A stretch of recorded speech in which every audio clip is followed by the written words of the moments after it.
시간이 짧아서가 아니라 낭비했기 때문입니다. 퇴근길 지하철 유리창에 비친 얼굴을 물끄러미 바라본 적이 있으신가요? 어느 순간 문득 언제 이렇게 세월이 흘렀는지 스스로도 믿기지 않아서 헛웃음이 나왔던 그런 순간 말입니다. 분명히 엊그제 신입사원 명찰을 달고 어리바리했던 것 같은데 이제는 후배들이 나를 어려워하는 자리에 앉아 있습니다.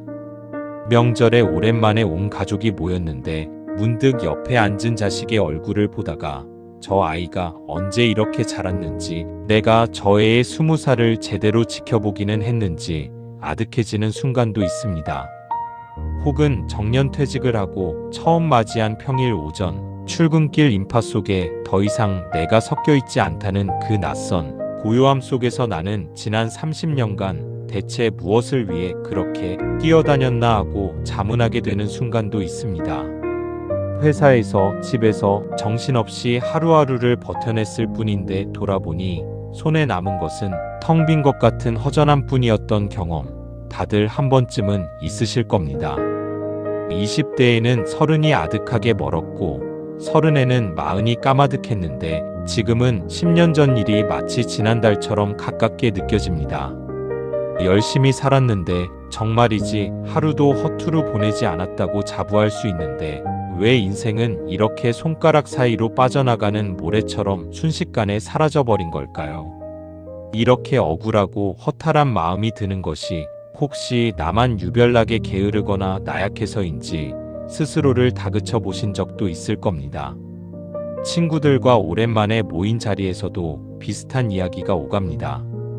다들 웃으면서 요즘은 왜 이렇게 하루가 짧냐고 농담처럼 말하지만 그 웃음 뒤에는 다들 조금씩 비슷한 씁쓸함을 감추고 있는 것 같습니다. 젊었을 때는 시간이 남아돌아 무엇을 해야 할지 몰라 방황했던 기억이 있는데 지금은 반대로 시간이 부족해서 방황하고 있는 셈입니다.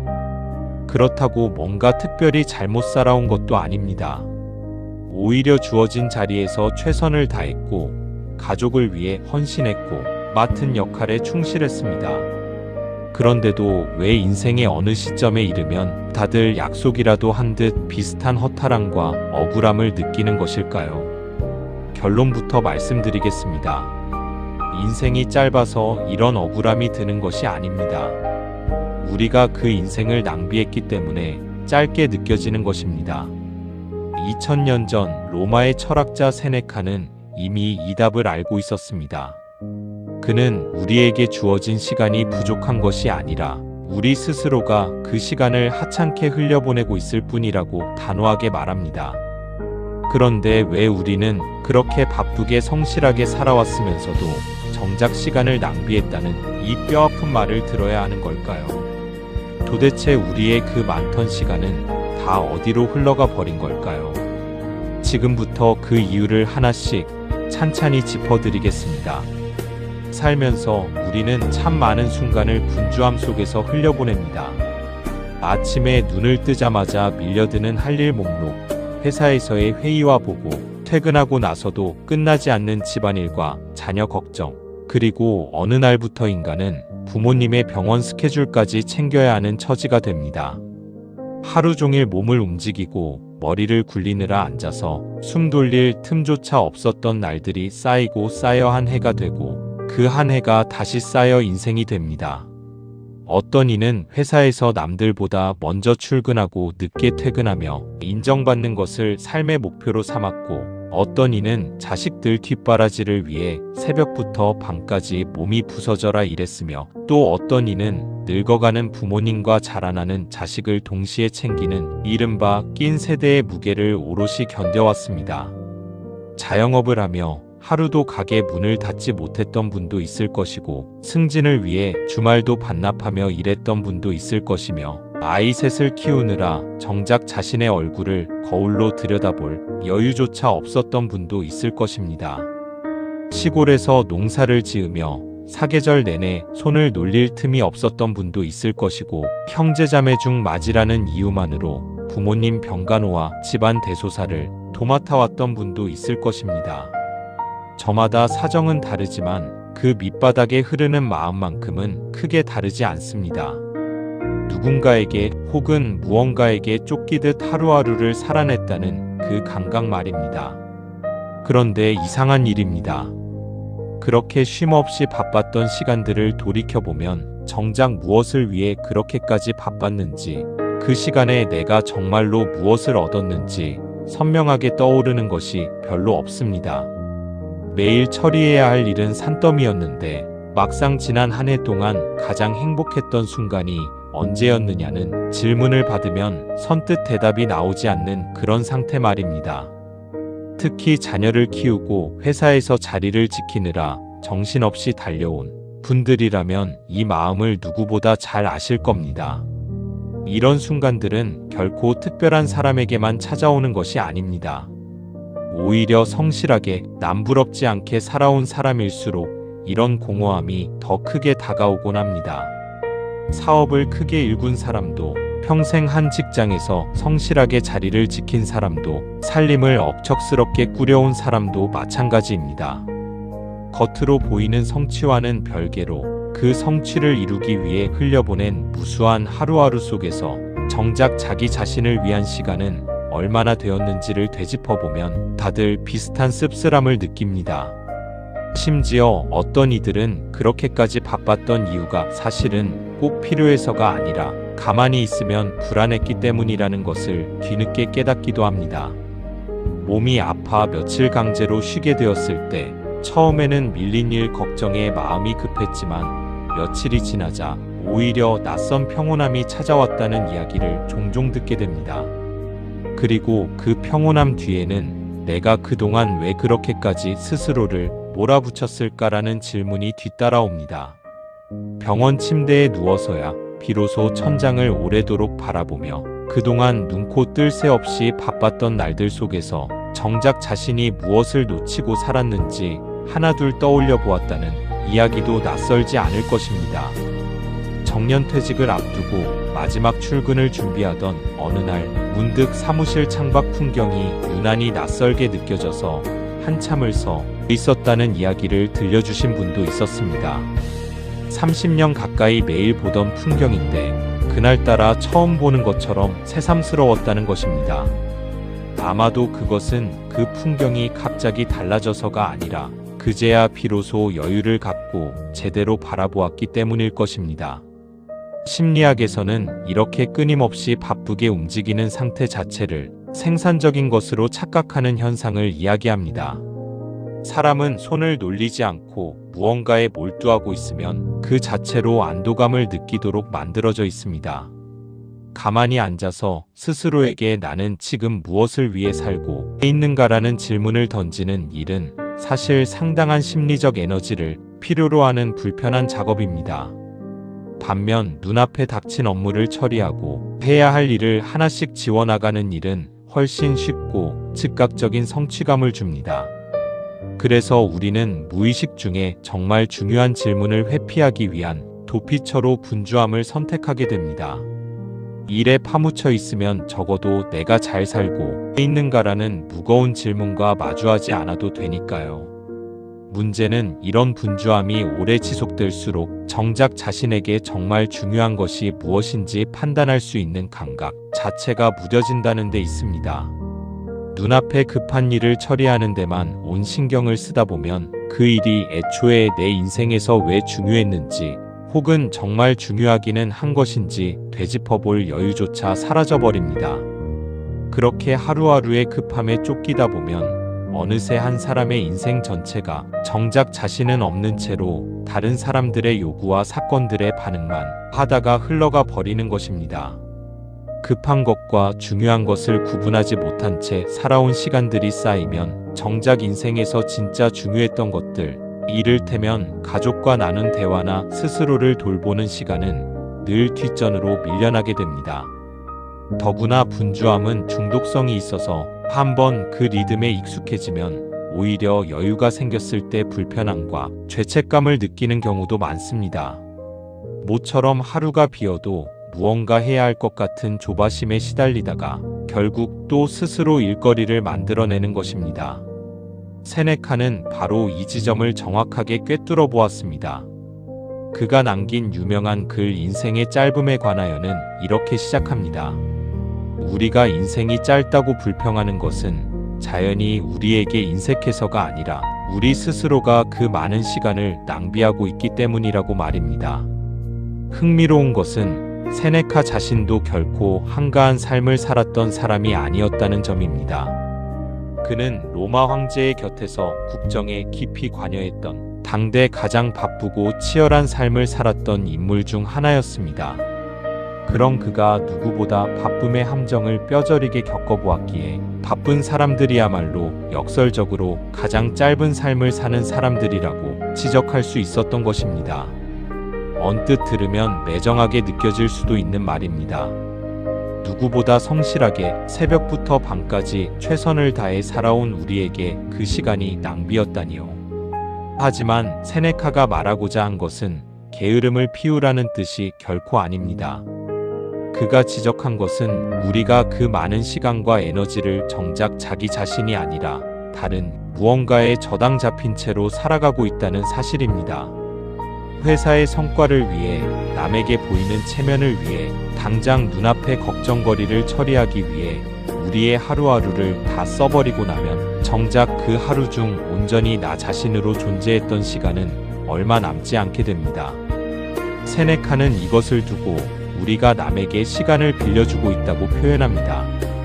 돈을 빌려줄 때는 누구에게 얼마를 빌려주었는지 꼼꼼히 기록하면서 정작 가장 되찾을 수 없는 자산인 시간을 빌려줄 때는 아무런 계산도 하지 않는다는 것입니다. 결국 인생의 마지막에 이르러서야 우리는 그 많던 시간이 다 어디로 갔는지도 모른 채 텅 빈 손을 마주하게 됩니다. 세네카가 우리에게 던지는 통찰은 결국 이것입니다. 시간이 부족했던 것이 아니라 그 시간의 주인이 정작 나 자신이 아니었던 것이 문제였다는 것. 그리고 이런 마음은 비단 바쁘게 살아온 사람들만의 이야기는 아닙니다. 시간을 낭비하게 만드는 것은 단순히 해야 할 일에 많고 적음만이 아니기 때문입니다.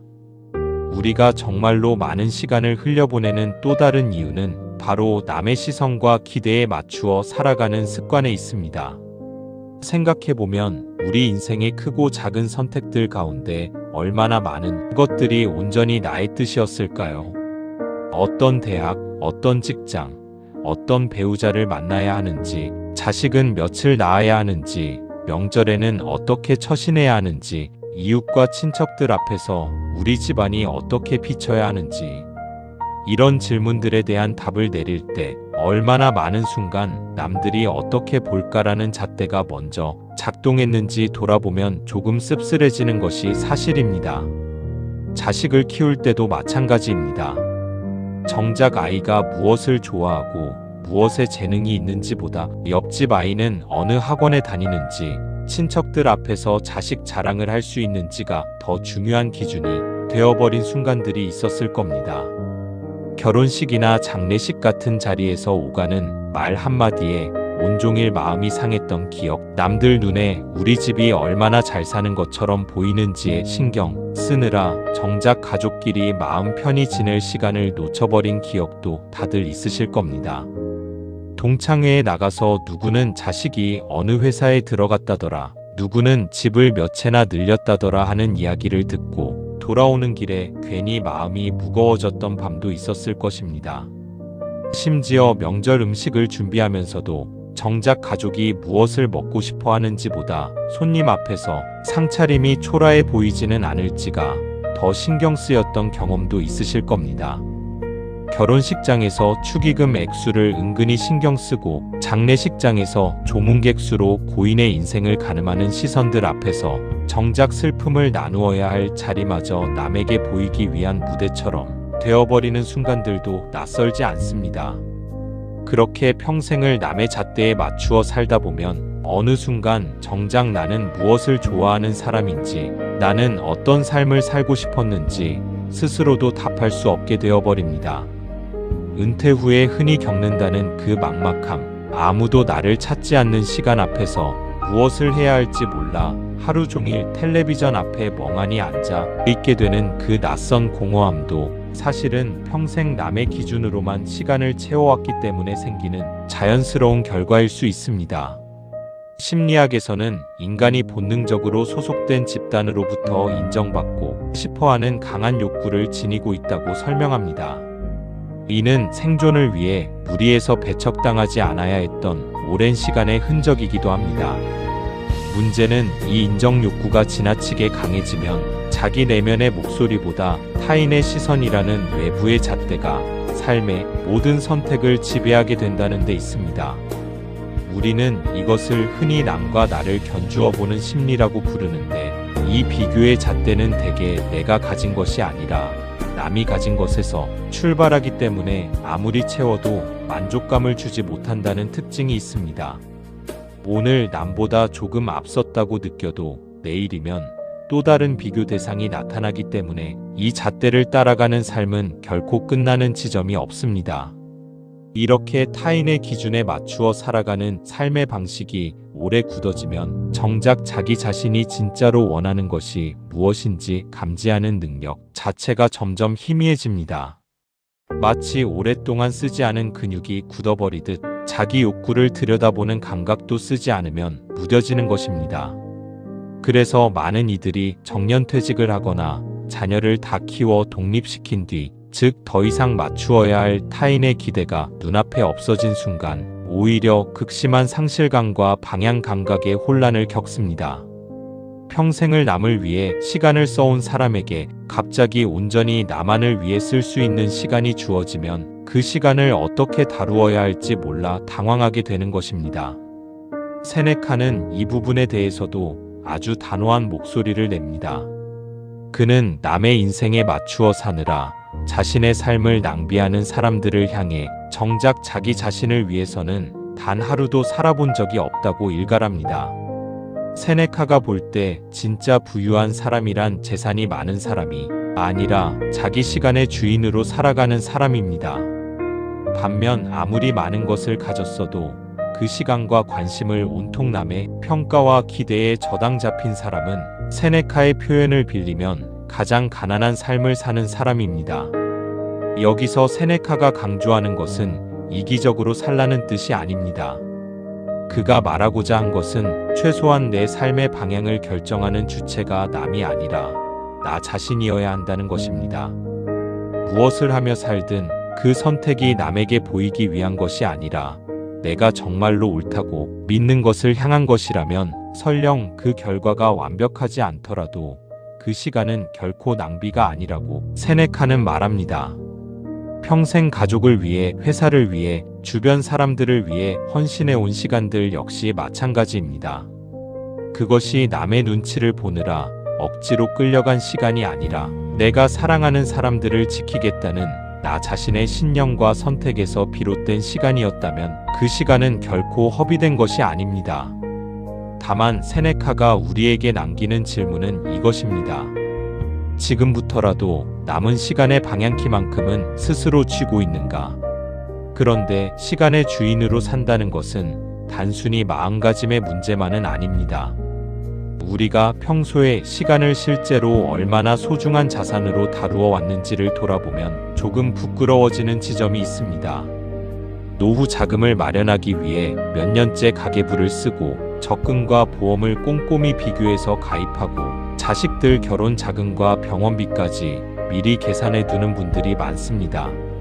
10원 한 장 허투루 쓰지 않으려고 마트에서 몇백 원 차이에도 눈을 크게 뜨고 카드 명세서를 매달 확인하며 어디에 돈이 새고 있지는 않은지 점검합니다. 돈에 대해서는 이렇게까지 철저한데 정작 하루 24시간이라는 자산에 대해서는 그만큼의 계획도 그만큼의 아까움도 느끼지 못한 채 살아가는 경우가 많습니다. 퇴근 후 남는 서너 시간을 무엇에 쓸지 미리 생각해 본 적은 얼마나 될까요? 주말 이틀을 어떻게 보내야 정말 나에게 의미 있는 시간이 될지 계획해 본 적은 또 얼마나 될까요? 대부분은 그저 텔레비전을 켜두거나 휴대전화를 들여다보다가 하루가 한 주가 훌쩍 지나가 버립니다. 그러고는 통장 잔고가 줄어드는 것에는 가슴이 철렁하면서도 다시는 돌아오지 않을 오늘 하루가 별다른 의미 없이 흘러가 버린 것에는 특별한 아쉬움조차 느끼지 못합니다. 재미있는 것은 이렇게 시간을 아까워하지 않는 태도가 오히려 돈에 대한 걱정을 키우는 경우도 많다는 사실입니다. 정작 시간을 들여 스스로의 건강을 챙기고 마음을 돌보았더라면 줄일 수 있었던 병원비나 여유 없이 쫓기듯 내린 성급한 판단으로 발생한 손실을 떠올려 보면 시간을 아끼지 않은 대가를 결국 돈으로 치르고 있는 셈입니다. 반대로 생각해 보면 시간을 아끼고 소중히 쓰는 습관은 결국 돈을 아끼는 습관보다 더 근본적인 문제라는 것을 알 수 있습니다. 행동경제학에서는 이렇게 사람들이 돈이라는 자산을 다룰 때 머릿속으로 별도의 계좌를 나누어 관리한다는 사실을 설명하는데 이 개념을 흔히 심적 회계라고 부릅니다. 예를 들어 힘들게 번 월급은 아껴 쓰면서도 공돈처럼 생긴 보너스나 상금은 쉽게 써버리는 심리가 대표적입니다. 같은 돈인데도 그 돈이 어디서 왔는지에 따라 우리가 부여하는 가치가 달라지는 것입니다. 시간에 대해서도 비슷한 일이 일어납니다. 우리는 회사에서 일하는 시간, 즉 월급으로 교환되는 시간에 대해서는 철저하게 아깝다는 감각을 느낍니다.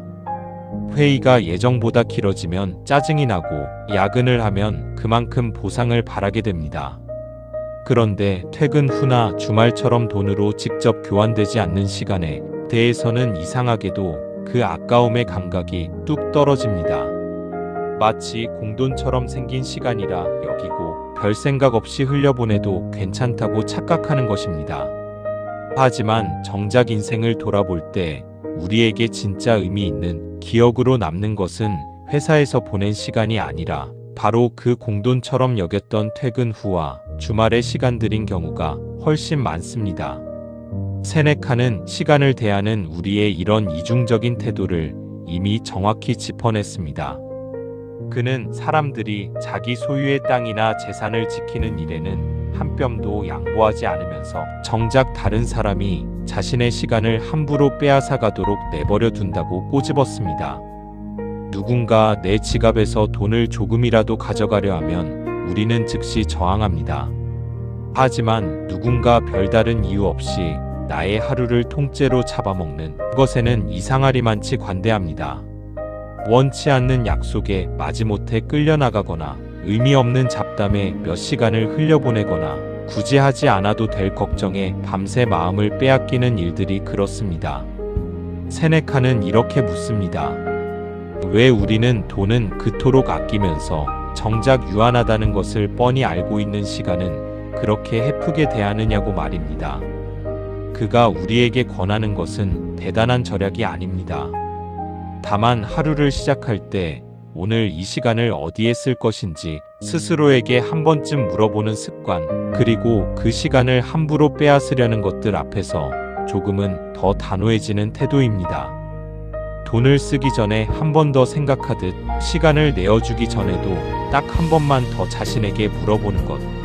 세네카는 그것이 시간의 주인으로 돌아가는 첫걸음이라고 말합니다. 그리고 이렇게 헤프게 흘려보낸 시간의 흔적은 뜻밖에도 사람과 사람 사이의 거리에서 가장 분명하게 드러납니다. 한때는 밥 한 끼, 술 한 잔이면 언제든 만날 수 있었던 친구가 있었을 겁니다. 그런데 각자 결혼을 하고 자식을 키우고 먹고 사는 일에 치이다 보니 어느새 연락하는 횟수가 명절 안부 인사 정도로 줄어들었습니다. 처음에는 다음에 시간 내서 보자는 말로 아쉬움을 달랬지만 그 다음이 좀처럼 오지 않은 채 몇 년이 훌쩍 지나가 버렸습니다. 형제자매 사이도 마찬가지입니다. 어릴 적에는 한 방을 쓰며 싸우고 화해하기를 반복했던 사이인데 각자 가정을 꾸리고 나서는 유산 문제나 부모님 병간호 문제로 서먹해진 채 몇 년째 제대로 된 대화를 나누지 못한 경우도 적지 않습니다. 심지어 한 지붕 아래 사는 부부 사이에서도 각자의 일과 자녀 문제에 치여 정작 서로의 안부를 깊이 있게 묻는 대화는 언제 나누었는지 까마득한 경우가 많습니다. 그러다 문득 상대방이 부고를 전해오거나 건강이 나빠졌다는 소식을 듣고 나서야 그때 그렇게 서운하게 헤어질 일이 아니었는데 하는 후회가 밀려옵니다. 이렇게 소중했던 관계가 서서히 멀어지는 것은 어느 한순간의 큰 다툼 때문인 경우보다 그저 서로에게 시간을 내지 않은 작은 순간들이 쌓였기 때문인 경우가 훨씬 많습니다. 사람 사이의 친밀함은 한번 맺어지면 저절로 유지되는 것이 아니라 꾸준히 관심과 시간을 들여야 비로소 유지되는 살아있는 관계입니다. 그런데 우리는 눈앞에 급한 일들에 밀려 이 관계라는 자산을 마치 언제든 다시 꺼내 쓸 수 있는 예금처럼 방치해둡니다. 정작 그 관계를 방치해둔 시간이 길어질수록 다시 연락을 하려 해도 어색함과 서먹함이라는 이자가 눈덩이처럼 불어나 있다는 사실을 뒤늦게 깨닫습니다. 그래서 오히려 더욱 연락하기가 망설여지는 악순환에 빠지기도 합니다. 이렇게 미뤄둔 관계 앞에서 우리는 이중으로 손해를 보는 셈입니다. 그 사람과 함께할 수 있었던 시간을 잃어버렸을 뿐 아니라 다시 다가가기까지의 심리적인 거리감이라는 짐까지 떠안게 되기 때문입니다.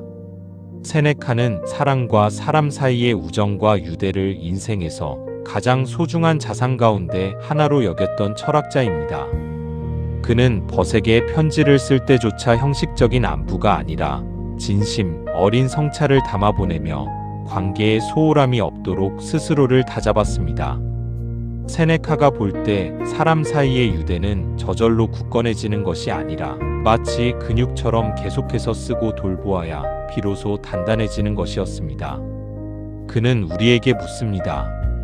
언젠가 여유가 생기면 연락하겠다는 그 언젠가가 정말로 찾아올 것이라고 확신할 수 있느냐고 말입니다. 세네카에게 있어 지금 당장 안부를 묻고 마음을 전하는 일은 미뤄도 되는 사소한 일이 아니라 유한한 삶에서 가장 우선순위에 두어야 할 일 가운데 하나였습니다. 거창한 화해의 의식이 필요한 것도 아닙니다. 짧은 안부 인사 한마디, 잘 지내냐고 묻는 전화 한 통이면 충분합니다. 중요한 것은 그 관계에 다시 아주 조금의 시간을 되돌려주는 일 자체입니다. 실제로 오래 소원했던 친구에게 큰맘 먹고 먼저 연락을 해본 분들의 이야기를 들어보면 막상 걱정했던 것과 달리 상대방도 똑같이 미안함과 반가움을 품고 있었다는 경우가 훨씬 많습니다. 서로 먼저 연락하기를 망설이며 흘려보낸 시간이 아깝게 느껴질 정도로 다시 이어진 관계는 예전의 온기를 금세 되찾곤 합니다. 결국 우리를 가로막고 있던 것은 상대방의 마음이 아니라 먼저 손을 내밀기를 주저했던 우리 자신의 망설임이었던 셈입니다. 그리고 이런 억울함과 허탈함의 밑바닥에는 또 하나의 감정이 자리하고 있습니다. 바로 시간이 갈수록 점점 더 빨리 흘러가는 것처럼 느껴진다는 그 이상한 감각입니다. 어릴 적 방학은 왜 그렇게 길게만 느껴졌을까요? 하루하루가 새로운 놀이와 사건으로 가득 차 있었기 때문일 겁니다. 그런데 나이가 들수록 한 해, 한 해가 놀라울 정도로 빨리 지나갑니다.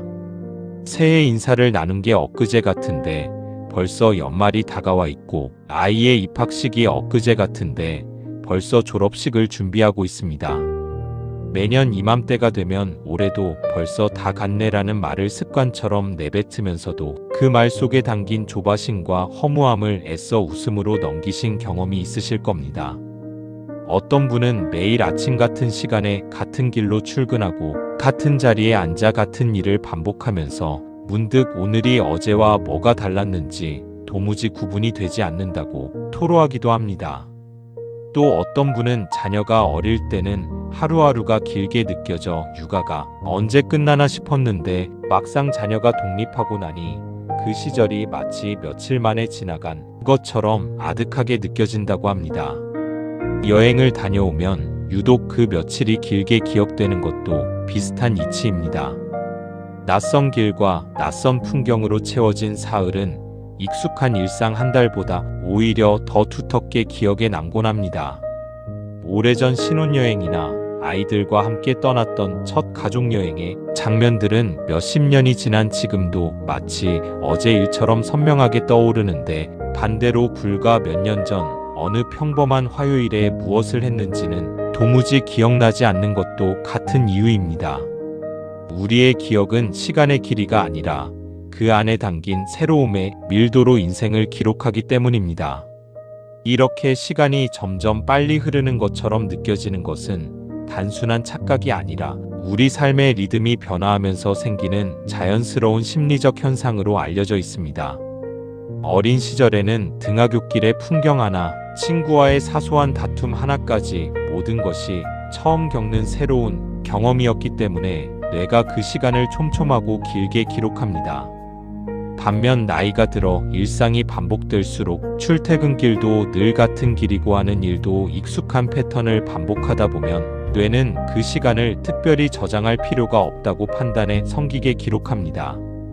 그래서 지나고 나서 돌아보면 그 시기가 마치 뭉텅 잘려나간 것처럼 짧게 느껴지는 것입니다. 새로움이 사라진 자리에 반복이 들어차면서 우리가 실제로 체감하는 인생의 밀도 자체가 낮아지는 셈입니다. 이 사실이 서글프게 다가올 수도 있지만 동시에 아주 중요한 희망의 실마리이기도 합니다.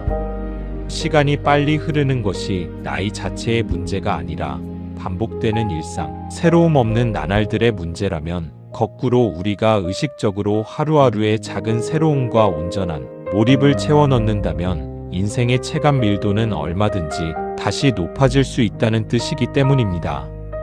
문제는 우리가 그 사실을 알면서도 정작 하루하루를 살아낼 때는 마치 시간이 무한히 남아있는 것처럼 아무렇게나 흘려보낸다는 데 있습니다. 오늘 하루쯤이야, 이번 한 주쯤이야 하며 정말 중요한 일을 자꾸만 다음으로 미룹니다. 마음 깊이 화해하고 싶은 사람에게 연락하는 일도, 오랫동안 배우고 싶었던 것을 시작하는 일도 늘 언젠가 여유가 생기면이라는 핑계 뒤로 미뤄둔 채 살아갑니다. 그렇게 미뤄둔 하루하루가 쌓여 결국 인생 전체가 되어버리는데도 말입니다. 그런데 이 조바심은 어느 나이가 되면 조금 다른 얼굴로 우리를 찾아오기도 합니다. 함께 어울리던 친구가 갑작스러운 병으로 쓰러졌다는 소식을 듣게 되거나 매년 건강검진을 받으면서도 애써 무시해온 수치들이 마음에 걸리기 시작하거나 부모님을 먼저 떠나보내며 다음은 우리 세대의 차례라는 사실을 어렴풋이 느끼게 되는 순간들 말입니다. 이런 순간 앞에서는 그동안 아무렇지 않게 흘려보냈던 하루하루가 갑자기 다르게 보이기 시작합니다. 장례식장에 다녀온 날 밤, 유독 잠이 오지 않고 지나온 세월과 남은 세월을 가늠해보게 되는 경험, 다들 한 번쯤은 있으실 겁니다. 병문안을 다녀오는 길, 평소라면 무심코 지나쳤을 거리의 풍경이 유난히 눈에 들어오고 별것 아닌 저녁 노을 하나에도 괜히 마음이 뭉클해지는 순간도 있습니다. 이런 순간은 두렵고 무겁게 다가오기 쉽지만 사실 그 안에는 우리 삶을 다시 선명하게 바라보게 해주는 힘이 숨어 있습니다. 사람은 평소에는 마치 자신에게 무한한 시간이 남아있는 것처럼 살아가지만 삶의 유한함을 문득 실감하는 순간에는 정작 무엇이 중요하고 무엇이 사소한 것이었는지가 놀라울 만큼 선명하게 정리됩니다. 그동안 마음에 담아두고도 표현하지 못했던 애정이나 자존심 때문에 붙들고 있던 오래된 서운함 같은 것들이 갑자기 부질없게 느껴지는 것도 이 때문입니다. 실제로 사람들은 살아갈 날이 아직 많이 남았다고 느낄 때는 더 넓은 인간관계를 맺고 새로운 자극과 정보를 줬는데 시간을 쓰지만 남은 시간이 유한하다는 것을 실감할수록 관계의 폭을 좁히는 대신 정말 소중한 몇몇 사람과의 깊은 정서적 유대에 시간을 집중하는 경향을 보인다고 알려져 있습니다. 이는 특별한 사람들만의 이야기가 아니라 삶의 유한함을 자각한 사람이라면 자연스럽게 겪게 되는 마음의 변화입니다. 그러니 나이가 들수록 예전만큼 넓은 인간관계를 유지하지 못하는 것 같아 위축될 필요는 없습니다. 오히려 이는 삶에서 정말 중요한 것이 무엇인지를 본능적으로 알아차리고 그곳에 남은 시간을 온전히 쏟기 시작했다는 성숙의 증거일 수 있습니다. 젊은 시절에는 인맥이 넓을수록 아는 사람이 많을수록 성공한 인생처럼 여겨지기도 했습니다. 그래서 마음이 가지 않는 자리에도 억지로 나가고 별로 내키지 않는 인연도 놓치면 손해라는 생각에 붙들고 있었던 경험이 다들 있으실 겁니다.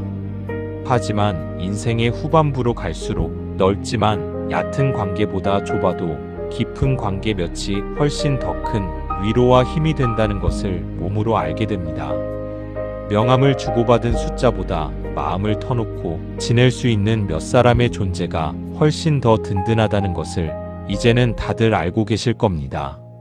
세네카는 삶의 유한함을 회피하지 말고 오히려 매일 의식하며 살아야 한다고 강조했던 철학자로도 잘 알려져 있습니다. 그는 우리가 마치 영원히 살 것처럼 시간을 함부로 쓰고 있다고 지적합니다.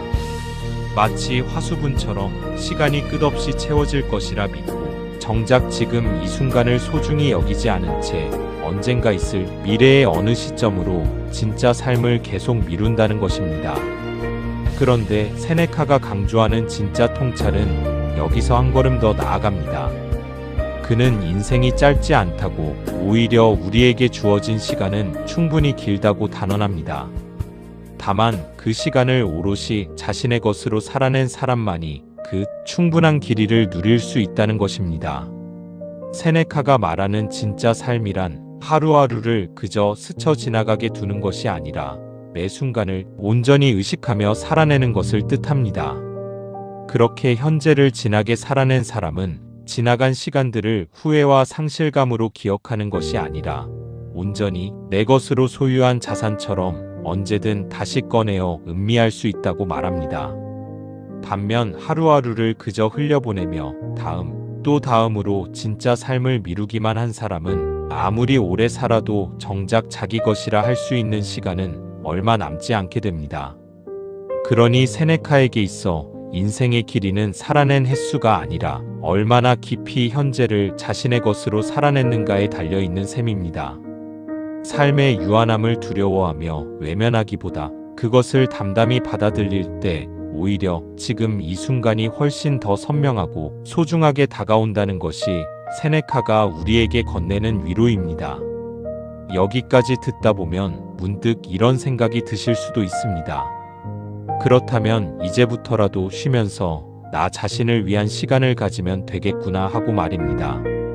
그런데 참 이상하게도 막상 아무 일정 없는 하루가 주어지면 마음이 편해지기는커녕 오히려 불안해지는 경험을 해보신 적이 있을 겁니다. 모처럼 찾아온 휴일 아무것도 하지 않고 가만히 있으려니 좀이 쑤셔서 결국 집안 구석구석을 청소하거나 밀린 자비를 만들어서라도 몸을 움직이게 됩니다. 오랜만에 떠난 여행에서도 일정표를 빡빡하게 채우지 않으면 왠지 시간을 헛되이 쓰는 것 같아 죄책감이 듭니다. 은퇴한 지인이 요즘 매일 뒷산에 오르고 화분을 가꾸며 여유롭게 지낸다는 이야기를 들으면 부럽다는 마음 한편으로 저러다 사람이 무기력해지는 건 아닐까 하는 걱정 섞인 시선을 보내기도 합니다. 우리 사회에서는 오랫동안 부지런함과 근면함이 최고의 미덕으로 여겨져 왔고 반대로 아무것도 하지 않는 상태는 게으름이나 나태함으로 손가락질 받아왔기 때문입니다. 그래서 정작 쉼이 절실하게 필요한 순간에도 쉬는 것 자체에 죄책감을 느끼는 역설적인 상황에 놓이게 됩니다. 이런 마음의 배경에는 자신의 가치를 오직 눈에 보이는 성과와 생산성으로만 가늠하려는 습관이 자리하고 있습니다. 무언가를 만들어내거나 처리하고 있을 때는 스스로가 쓸모 있는 사람이라는 확신이 들지만 아무것도 생산하지 않는 시간 앞에서는 자신의 존재 가치가 흔들리는 듯한 불안을 느끼는 것입니다. 이런 습관이 오래 굳어지면 쉼이란 무언가를 이루어낸 사람에게만 허락되는 보상처럼 여겨지게 됩니다. 그래서 많은 이들이 몸이 완전히 지쳐 쓰러지기 직전까지 스스로를 몰아붙이고 나서야 겨우 그것을 핑계 삼아 쉬는 것을 스스로에게 허락합니다. 하지만 이렇게 소진된 뒤에 갖는 휴식은 진짜 회복이 되기 어렵습니다. 몸은 누워 있어도 마음은 여전히 해야 할 일들을 떠올리며 초조해하기 때문입니다. 결국 쉬어도 쉰 것 같지 않은 상태가 반복되고 그 반복은 다시 시간이 헛되이 새어나간다는 억울함으로 이어집니다. 세네카는 바로 이 지점에서도 우리에게 중요한 구분을 하나 남겨줍니다. 그는 아무 목적 없이 흘려보내는 게으른 여가와 자기 자신을 돌아보고 성찰하는 데 쓰이는 참된 여가를 명확히 구분했습니다.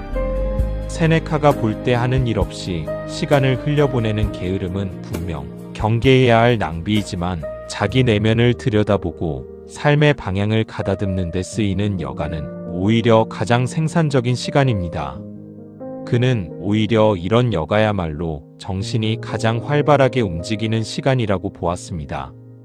몸을 바쁘게 움직이지 않는다고 해서 그 시간이 텅 빈 시간인 것은 아니라는 뜻입니다. 조용히 앉아 지나온 하루를 되짚어보거나 좋아하는 글을 읽으며 생각에 잠기거나 그저 창밖의 풍경을 바라보며 마음을 가라앉히는 시간, 이 모든 것이 세네카가 말하는 참된 여가에 해당합니다. 이런 시간은 겉으로 보기엔 아무것도 하지 않는 것처럼 보이지만 실제로는 우리가 그동안 분주함 속에서 놓쳐온 자기 자신과의 대화를 회복하는 가장 중요한 순간입니다.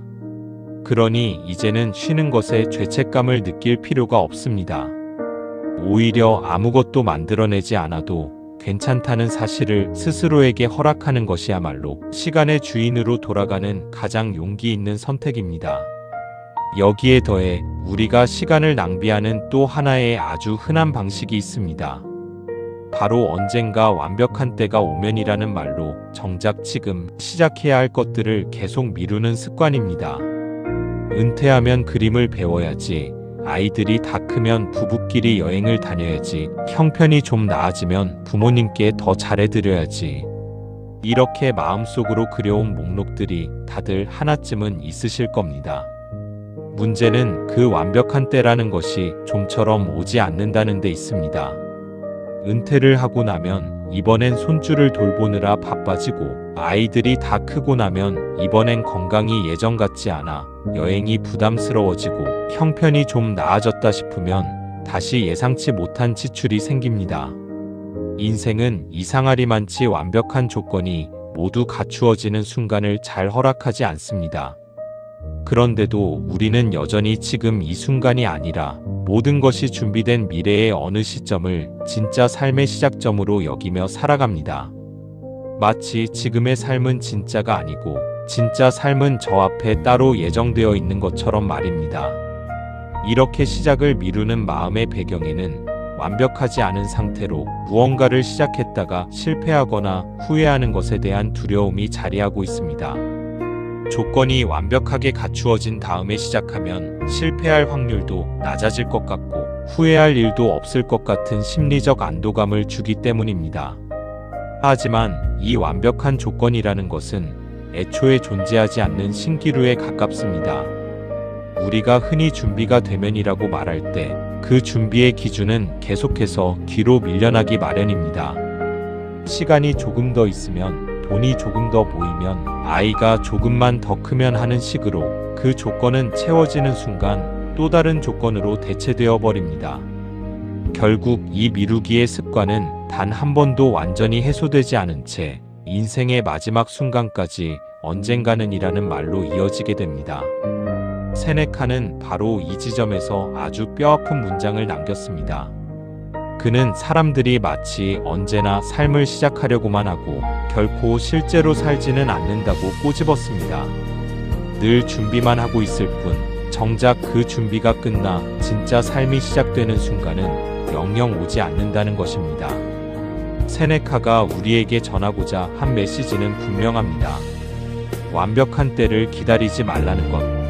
지금 이 순간이야말로 우리가 가진 유일하게 확실한 시간이며 그렇기에 지금 이 순간을 진짜 삶으로 살아내야 한다는 것입니다. 오늘 하고 싶었던 일을 완벽하게 갖추어진 조건 속에서가 아니라 지금 가진 형편과 시간 안에서 작게라도 시작해보는 것. 그것이 세네카가 우리에게 건네는 마지막 조언입니다. 거창하게 완성된 형태가 아니어도 괜찮습니다. 미뤄왔던 그림 그리기를 오늘 스케치 한 장으로 시작해도 좋고, 거창한 해외여행이 아니라 가까운 근교로 하루 나들이를 떠나보는 것도 좋습니다. 중요한 것은 언젠가라는 막연한 미래가 아니라 지금 이 순간에 실제로 첫걸음을 떼어보는 것입니다. 이 모든 이야기들을 가만히 따라오다 보면 결국 하나의 질문 앞에 다다르게 됩니다. 그동안 억울하고 허탈했던 마음의 정체가 무엇이었는지 말입니다. 그것은 우리가 게을렀거나 무능했기 때문이 아닙니다. 오히려 누구보다 성실하게 최선을 다해 하루하루를 채워왔기 때문에 느껴지는 감정이었습니다. 다만 그 성실함의 방향이 온전히 나 자신을 향하지 못하고 끝없는 분주함과 타인의 기대와 반복되는 일상 속으로 흩어져 버렸던 것뿐입니다. 이 사실을 깨닫는 순간 지난 세월에 대한 원망은 조금 다른 색깔을 띠게 됩니다. 그 시간들은 사라진 것이 아니라 사랑하는 사람들을 지키고 맡은 역할을 다하기 위해 스스로 선택했던 시간들이었다는 것을 이제는 알 수 있기 때문입니다. 그리고 이제 중요한 것은 지나간 시간을 원망하는 데 남은 힘을 쏟는 것이 아니라 지금 이 순간부터라도 시간의 주인 자리를 되찾는 일입니다. 생각해보면 우리는 지금까지 인생이라는 긴 여정에서 수많은 역할을 맡아왔습니다. 누군가의 자식으로, 누군가의 배우자로, 누군가의 부모로, 그리고 조직의 일원으로 저마다 맡겨진 몫을 성실히 감당해왔습니다. 그 모든 역할 속에서 우리는 늘 다른 이의 이름 뒤에 자신을 놓아두는 데 익숙해졌습니다. 누구의 엄마, 누구의 남편, 어느 부서의 누구로 불리는 동안 정작 온전히 자신의 이름 석자로 존재하는 시간은 뒷전으로 밀려나 있었습니다. 이제는 그 순서를 아주 조금만 바꾸어 볼 때입니다. 다른 일을 위한 헌신을 멈추라는 뜻이 아니라 그 헌신의 목록 맨 앞자리에 자기 자신도 함께 이름을 올려보자는 것입니다. 세네카가 우리에게 남긴 실천적인 지혜는 사실 거창하지 않습니다. 그는 하루 중 아주 짧은 시간이라도 오롯이 자기 자신에게 되돌려주는 습관을 강조합니다. 이는 남은 인생 전체를 뒤엎는 대단한 결심이 아니라 매일 아주 잠깐이라도 스스로에게 오늘 나는 정말로 나 자신으로 존재했던 순간이 있었는가라고 물어보는 작은 습관에서 시작됩니다. 바쁜 하루 중에서도 단 몇 분이라도 누구의 부탁도 아니고 누구에게 보여주기 위해서도 아닌 오직 나 자신이 원해서 선택한 시간을 의식적으로 만들어 보는 것입니다. 그것이 좋아하는 책의 한 페이지를 읽는 일이든 잠시 창밖을 바라보며 생각을 정리하는 일이든 오랫동안 미뤄왔던 안부 전화를 거는 일이든 상관없습니다. 중요한 것은 그 시간의 주어가 남이 아니라 나였다는 사실입니다. 그리고 하루를 마무리할 때 오늘 하루 있었던 크고 작은 일들 가운데 무엇이 정말로 나를 위한 선택이었는지 짧게라도 되짚어보는 습관을 들이는 것도 좋은 방법입니다. 마음에 담아두고도 표현하지 못했던 말이 있다면 오늘 짧게라도 전해보는 것, 미뤄왔던 만남을 이번 주 안에 실제로 잡아보는 것도 좋습니다.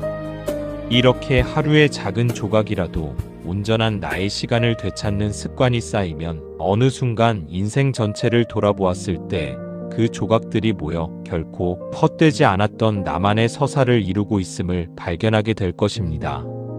처음에는 어색하고 낯설게 느껴질 수도 있습니다. 평생 남을 위해 시간을 써온 사람에게 나 자신을 위한 몇 분은 오히려 불편하고 사치스럽게 느껴질 수도 있습니다. 하지만 그 어색함을 딱 며칠만 견디고 나면 그 짧은 시간이 하루 전체를 버티게 해주는 단단한 기둥이 되어준다는 것을 몸으로 느끼게 되실 겁니다. 그리고 그 단단함은 다시 가족을 대하고 주변 사람을 대하는 마음의 여유로 이어집니다. 결국 나 자신을 위한 시간을 지키는 일은 그동안 지켜온 소중한 관계들을 더 오래, 더 건강하게 지속할 수 있게 해주는 가장 확실한 방법이기도 합니다. 오늘 우리는 세네카와 함께 시간이 짧아서가 아니라 낭비했기 때문에 인생이 짧게 느껴진다는 다소 아픈 진실을 마주했습니다.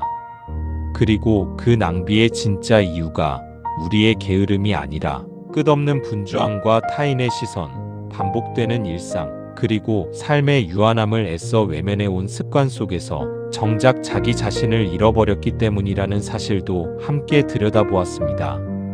지금까지 걸어오신 그 길이 결코 헛되지 않았다는 것을 이 자리를 빌려 꼭 말씀드리고 싶습니다.